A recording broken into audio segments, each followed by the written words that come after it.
السلام علیکم ورحمۃ اللہ وبرکاتہ۔ سامعین کرام، ماہ رمضان المبارک کا بہت ہی بابرکت مہینہ چل رہا ہے، اور آج جو باکمال تسبیح، جو کرامتی تسبیح ہم آپ حضرات کو بتانے والے ہیں، کہتے ہیں کہ رمضان المبارک میں یہ تسبیح جو شخص پڑھ لیتا ہے تو پھر اس کے نصیب کے بند تالے کھول دیے جاتے ہیں۔ جس گھر میں یہ تسبیح پڑھ لی جاتی ہے تو پورا سال اس گھر میں اللہ تبارک و تعالیٰ کی رحمتیں اور برکتیں نازل ہوتی رہتی ہیں، اور اس گھر کے کونے کونے سے غربت ختم ہو جاتی ہے، تنگ دستی ختم ہو جاتی ہے۔ اور اگر اس گھر میں رہنے والے پر قرض ہوتا ہے، چاہے کسی پر بھی قرض ہو، اگر اس گھر میں رہنے والے پر کسی افراد پر قرض ہوتا ہے تو پھر اس کا قرض بہت ہی جلد عطا ہو جاتا ہے، کیونکہ اللہ تبارک و تعالیٰ قرض ادا ہونے کے لیے بہترین ذریعہ پیدا فرما دیتا ہے۔ سامعین کرام، یہ جو ماہ رمضان المبارک چل رہا ہے، اس مہینے کا ہر لمحہ، ہر منٹ، ہر سیکنڈ، ہر گھڑی قبولیت والی ہے۔ یہ ایسا مہینہ ہے جس مہینے کا ایک ایک دن نہیں، ایک ایک گھنٹہ نہیں، بلکہ ایک ایک سیکنڈ کروڑوں اور اربوں خربوں کا ہے۔ جی ہاں سامعین کرام، اس مہینے کی ہر گھڑی دعاؤں کی قبولیت کی گھڑی ہے۔ یہ وہ مہینہ ہے جس مہینے میں مانگنے والا کبھی محروم نہیں رہتا۔ تو سامعین کرام، جب اس مہینے میں مانگنے والے کو اللہ تبارک و تعالیٰ محروم نہیں کرتا تو پھر کیوں نہ آج اللہ تبارک و تعالیٰ کو راضی کر لیا جائے، آج اللہ تبارک و تعالیٰ سے مانگ لیا جائے۔ سامعین کرام، یہ ایسا بابرکت وظیفہ ہے، جو وظیفہ ہم آپ حضرات کو بتانے والے ہیں، یہ کوئی معمولی وظیفہ نہیں ہے، بلکہ یہ اتنا طاقتور، اتنا پاورفل، اتنا باکمال، اتنا کرامتی وظیفہ ہے۔ جو شخص اس وظیفے کو پڑھ لیتا ہے اور جس دن پڑھ لیتا ہے تو پھر اسی دن سے اس کی تقدیر بدلنا شروع ہو جاتی ہے، کامیابی اس کے قدم چومنے لگتی ہے۔ وہ جس کام کو ہاتھ لگاتا ہے اس کام میں اس کو کامیابی مل جاتی ہے، اس کے ادھورے کام پورے ہو جاتے ہیں، بگڑے ہوئے کام بننے لگ جاتے ہیں۔ سامعین کرام، جب اللہ تبارک و تعالیٰ رحم کرنے پر آتا ہے، جب اللہ تبارک و تعالیٰ کسی پر اپنی رحمت فرماتا ہے تو یوں بھی سبب بناتا ہے کہ کسی ایک عمل کو اپنی بارگاہ میں شرف قبولیت عطا فرما دیتا ہے، اور پھر اسی کے باعث اس پر رحمتوں کی بارش کر دیتا ہے۔ لہٰذا اب ایک حدیث مبارکہ پیش کی جاتی ہے جس میں متعدد ایسے لوگوں کا بیان کیا گیا ہے کہ وہ کسی نہ کسی نیکی کے سبب اللہ تبارک و تعالیٰ کی گرفت سے بچ گئے، اور رحمت خدا بندی نے انہیں اپنی آغوش میں لے لیا۔ چنانچہ حضرت سیدنا عبد الرحمن بن سمورہ رضی اللہ تعالیٰ عنہ سے روایت ہے کہ ایک مرتبہ حضور اکرم نور مجسم صلی اللہ تعالیٰ علیہ وسلم تشریف لائے اور ارشاد فرمایا کہ آج رات میں نے ایک عجیب خواب دیکھا۔ کیا خواب تھا؟ کہ ایک شخص کی روح قبض کرنے کے لیے ملک الموت علیہ السلام آئے، لیکن اس کا ماں باپ کی اطاعت کرنا سامنے آ گیا اور وہ بچ گیا۔ سبحان اللہ۔ سامعین کرام، اس روایت سے یہ پتہ لگتا ہے، اس حدیث مبارکہ سے پتہ لگتا ہے کہ ماں باپ کی اطاعت کرنا، ماں باپ کی فرما برداری کرنا عمر میں برکتیں لاتا ہے۔ تو آپ حضرات بھی اپنے والدین کی فرما برداری ضرور کیا کریں۔ نمبر 2، پیارے آقا حضور صلی اللہ علیہ وسلم نے ارشاد فرمایا کہ ایک شخص پر عذاب قبر چھا گیا، یعنی کہ آپ اپنا خواب بیان فرما رہے ہیں۔ فرمایا ایک شخص پر عذاب قبر چھا گیا، لیکن اس کے وضو کی نیکی نے اسے بچا لیا۔ سبحان اللہ۔ تو سامعین کرام، آپ بھی یہ کوشش کریں کہ آپ ہمیشہ باوضو رہا کریں۔ پھر آگے آپ نے ارشاد فرمایا کہ ایک شخص کو شیاطین نے گھیر لیا، لیکن ذکر اللہ کرنے کی نیکی نے اسے بچا لیا۔ سبحان اللہ۔ تو سامعین کرام، پتہ چلا کہ اللہ کے ذکر سے بندہ شیطانوں سے بھی محفوظ ہو جاتا ہے۔ پھر آپ نے آگے ارشاد فرمایا کہ ایک شخص کو عذاب کے فرشتوں نے گھیر لیا، لیکن اسے اس کی نماز نے بچا لیا۔ سبحان اللہ۔ سامعین کرام، نماز نیکیوں کی جڑ ہے افضل العبادت ہے۔ اس لیے آپ حضرات چاہیں کچھ کریں چاہیں نہ کریں، لیکن نمازوں کی پابندی ضرور کریں۔ نماز بھی کسی بھی حالت میں نہ چھوڑا کریں۔ میدان محشر میں سب سے پہلے نماز کا ہی سوال کیا جائے گا۔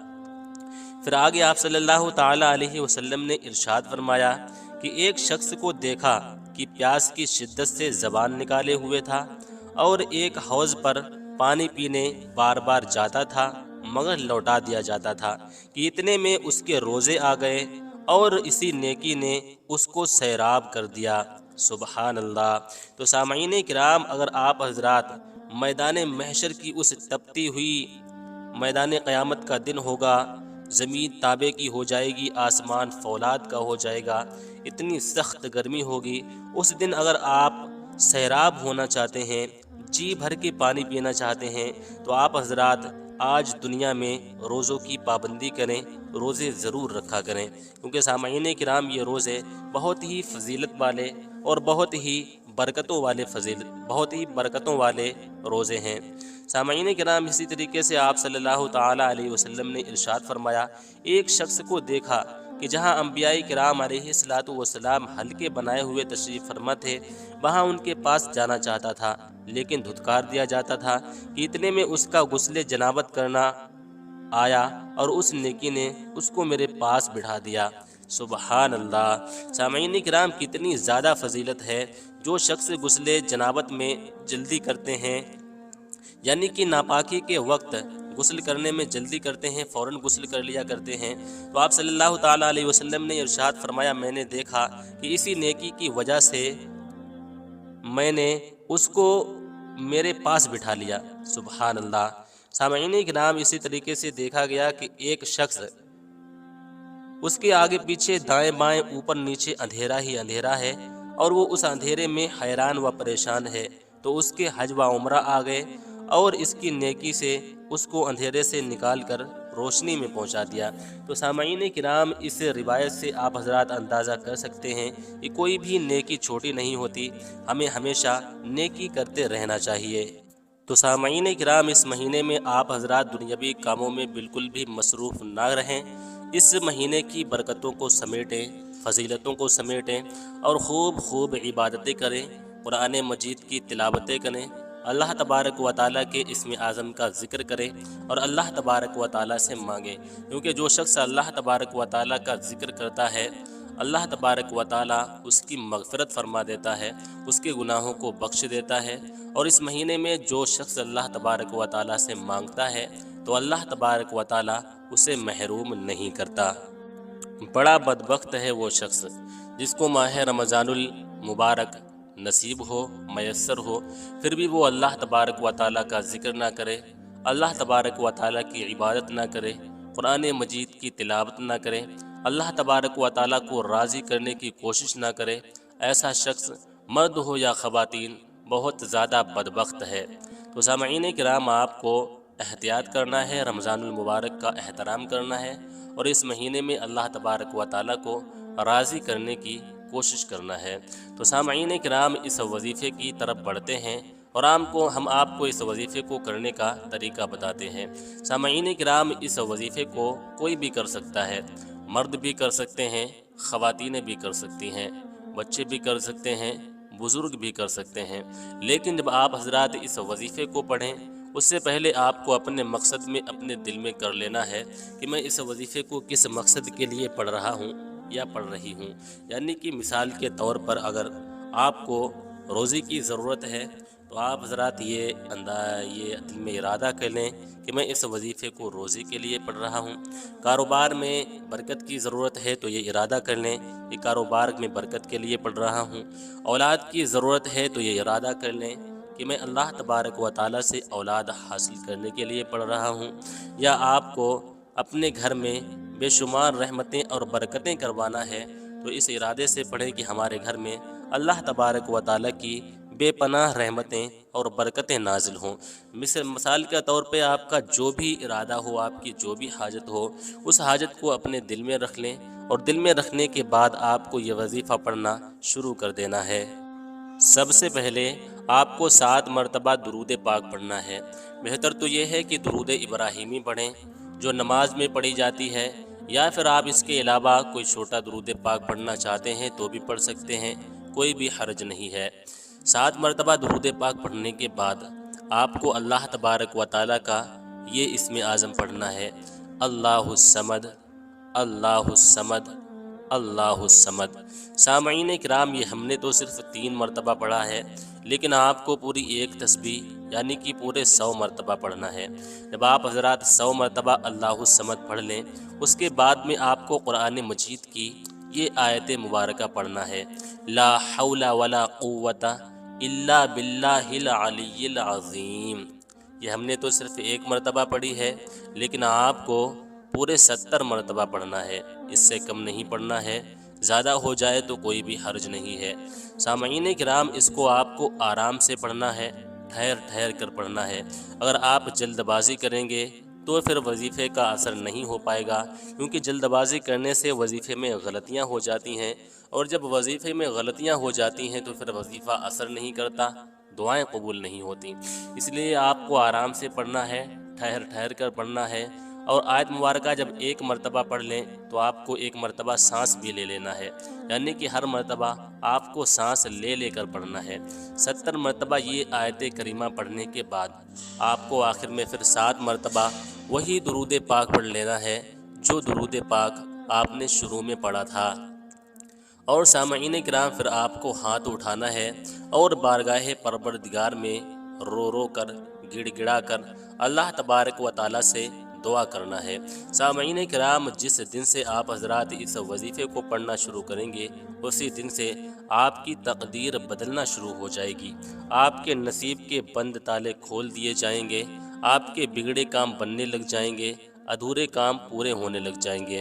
اور سامعین کرام، اب آپ حضرات سوچ رہے ہوں گے کہ یہ وظیفہ کتنے دن تک پڑھنا ہے، تو سامعین کرام آپ حضرات اچھی طریقے سے سمجھ لیں کہ اس حوالے سے یہ روایت آئی ہے کہ جو بندہ رمضان المبارک میں ذکر اللہ کرتا ہے تو اللہ تبارک و تعالیٰ اس کو بخش دیتا ہے۔ تو آپ کو ذکر اللہ یعنی کہ اللہ الصمد، اللہ الصمد جیسا کہ ہم نے بتا دیا ہے 100 مرتبہ پڑھنا ہے، آپ یہ پڑھیں۔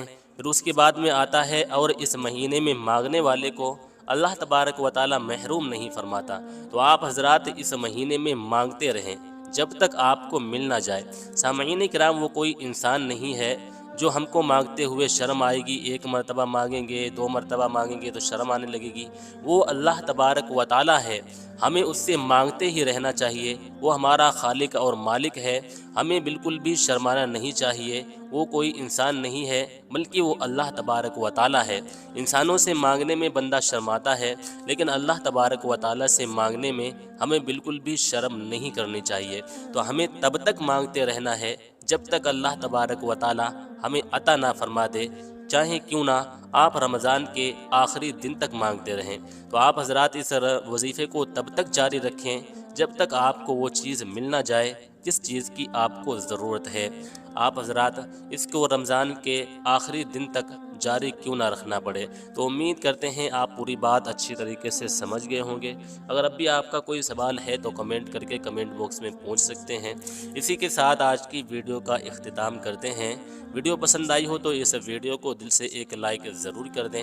چینل پر پہلی مرتبہ آئے ہیں تو ہمارے اس چینل کو سبسکرائب ضرور کر دیں، اور بیل آئیکن کو بھی ضرور پریس کر لیں تاکہ فیوچر میں آنے والی ہر ویڈیو کی نوٹیفیکیشن آپ کو سب سے پہلے ملتی رہے۔